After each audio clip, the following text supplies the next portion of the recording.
Salut, merci beaucoup, Marie-Christine.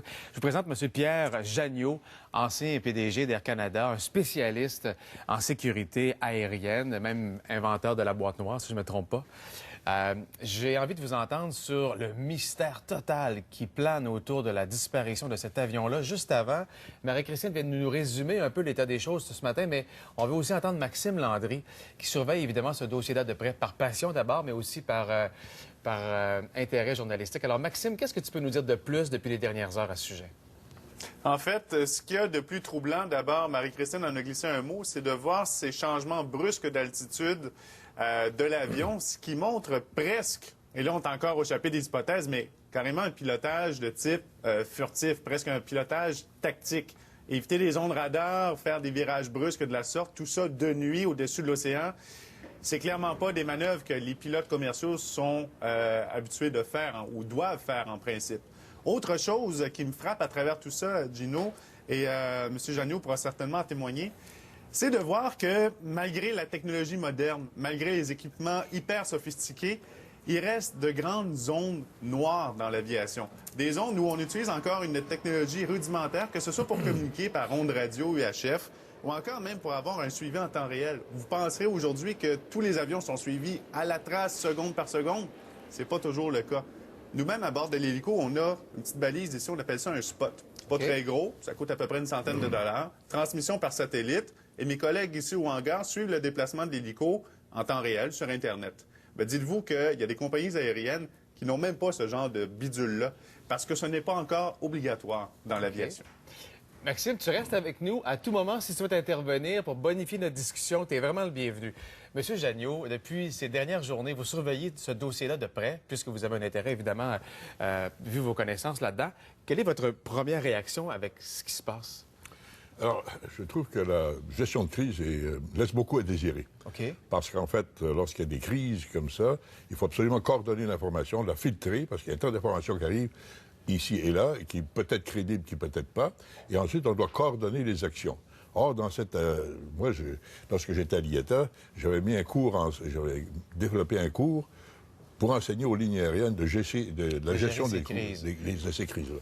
C'est très important, parce que là, on a eu beaucoup d'informations qui sont parfois contradictoires, qui sont curieuses, etc. Corriger le lendemain. Corriger le lendemain. Et puis aussi, ce qui est épouvantable ici, c'est qu'on n'informe pas les parents. Et on doit coordonner les actions. Alors, pour moi, c'est une gestion de crise qui est très mal faite. Première constatation, donc la gestion de crise qui n'est pas efficace. Est-ce que ça se peut, ce qu'on dit ces jours-ci, que les pilotes auraient survolé des zones pour éviter d'être détectés, pour aller peut-être se poser ailleurs? Alors, ce qui est très clair, c'est que l'appareil a viré de cap, a changé de cap.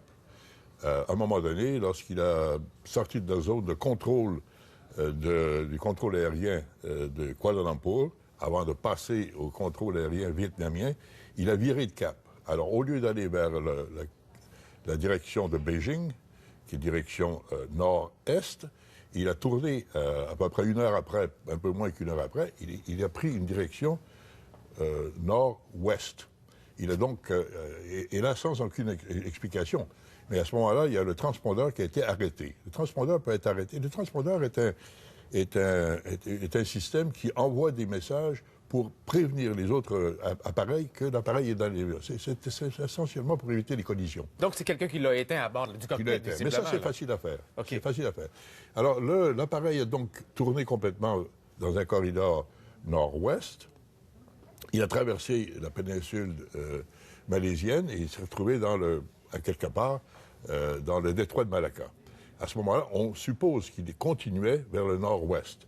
À ce moment-là, on a eu des informations, on continue d'avoir des informations d'un autre système à bord qui s'appelle ECARS. Ce système-là envoie des informations numériques sur la santé de certains systèmes à bord. Mais ce n'est pas très complexe et ça ne donne pas aucune précision sur la position de l'appareil.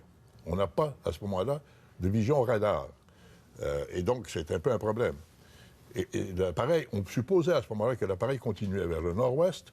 Avec l'autonomie qu'il a, il aurait pu aller jusqu'au Kazakhstan, mais a-t-il changé de cap? Peut-il se poser sans être détecté par un radar sur une piste secrète? On rêve un peu, là. On voudrait pas qu'il y ait 239 victimes, là. Est-ce que c'est possible, ça? C'est très improbable, parce que de toute façon, il y a, dans cette direction-là, à partir de l'autonomie qu'il a, il y a quelques 600 aéroports dont les pistes pourraient accueillir un appareil de ce genre-là. Il faut une piste d'au moins 1500 km, 1700 mètres. OK, donc 1,5 km au moins. Un Là. kilomètre et demi. Et là, évidemment, ce sont des aéroports assez importants. Il n'y a pas de piste dans la jungle, OK. il n'y a pas de piste qui pourrait accueillir un appareil de ces grosses. Donc, visiblement, cet appareil-là, c'est déconstruit en vol ou presque. On ne sait juste pas à quel endroit. Je crois à ce moment-là, il y a différentes hypothèses, évidemment. Il a-t-il continué dans cette direction-là? Mais s'il avait bifurqué à ce moment-là vers le sud-ouest, alors là, c'est un espace gigantesque de l'océan Indien du Sud où il n'y a aucune couverture, il n'y a aucune chose de ce genre-là. Bon, vous avez été fortement impliqué dans la suite du 11 septembre 2001 dans la sécurité aérienne. Dans ce cas-ci, les pilotes avaient un simulateur de vol à la maison. Est-ce banal comme information ou ça pourrait dire qu'il aurait pu s'exercer à contourner les zones de radar? Alors, je crois que le commandant de bord, qui a 28 ans d'expérience, avait peut-être ça pour s'amuser. Mais vous savez, un simulateur de vol demandé à CAE, qui est ici à Montréal, ça coûte terriblement cher. Un simulateur de Boeing 777, c'est probablement de l'ordre de plusieurs millions de dollars. Okay. Et je doute beaucoup que ce commandant-là ait ce genre de CAE. Mais il peut y avoir un outil plus petit pour s'amuser. Vous êtes l'inventeur de la boîte noire, si je ne me trompe pas? J'y ai participé. Bon, moi, se fait-il qu'on n'a pas de trace de ça présentement? Il faut la localiser pour avoir... Elle n'émet pas des ondes? Elle émet quelques ondes, mais sur un rayon assez limité quand même. Mais en ce moment, on travaille ici au Canada, curieusement parlant, pour une autre boîte noire qui, elle, parlerait avec des satellites. Donc, on pourrait continuellement trouver ça. Et évidemment, ce sont des coûts assez importants pour installer tous les appareils. Et donc, c'est assez lent qu'on arrive à ce genre de choses-là. Mais il arrive... La technologie, je pense qu'elle a été dit, la technologie existe aujourd'hui pour pouvoir continuer à localiser un appareil. Alors, est-ce qu'on va arriver à passer des règlements pour s'assurer que cette chose-là arrive? Oui, Maxime? Il y a un point qui vient vraiment m'interpeller, M. Jagneau. Vous avez une expérience vraiment incroyable en matière de sécurité. Et depuis le 11 septembre, l'industrie s'est beaucoup... je dirais, concentré à rassurer les gens. Est-ce que vous trouvez ça normal qu'en 2014, avec toute votre expérience, qu'un avion change de cap, survole une zone qui est vraiment bien couverte au point de vue des radars, sans que personne au sol, aucun contrôleur, ne lève un drapeau en disant « Je pense qu'il y a quelque chose de spécial avec ce vol-là, il change de trajectoire, on n'est plus capable d'entrer en communication avec ». Personne n'a sonné l'alerte. Oui, c'est vrai, c'est curieux, mais c'est-à-dire qu'il y a tellement d'appareils, il y a tellement de choses à suivre que c'est possible que tout d'un coup, on n'ait pas perçu cette petite ombre-là qui passait d'un côté à l'autre. Par contre, encore une fois, quand on parle que l'appareil ait pu voler pas mal bas, aux alentours de 5000 mètres, 5000 pieds, c'est-à-dire, à ce moment-là, on va peut-être sous la couverture de radar. Ouais. Alors, peut-être ont-ils voyagé, ont-ils navigué plus bas pour échapper au radar. Il y avait, encore une fois...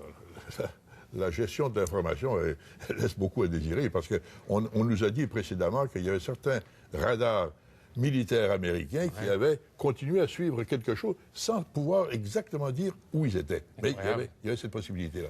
Est-ce que c'est vrai? De quelle façon ça marche? C'est vraiment nébuleux, cette histoire-là. Merci, Maxime, pour ces précisions. Monsieur Jagneau, merci beaucoup d'avoir partagé vos connaissances avec nous afin de mieux comprendre. Mais ça reste un mystère. Espérons pour les familles, du moins, que rapidement, on aura des nouvelles. On va avoir une meilleure version.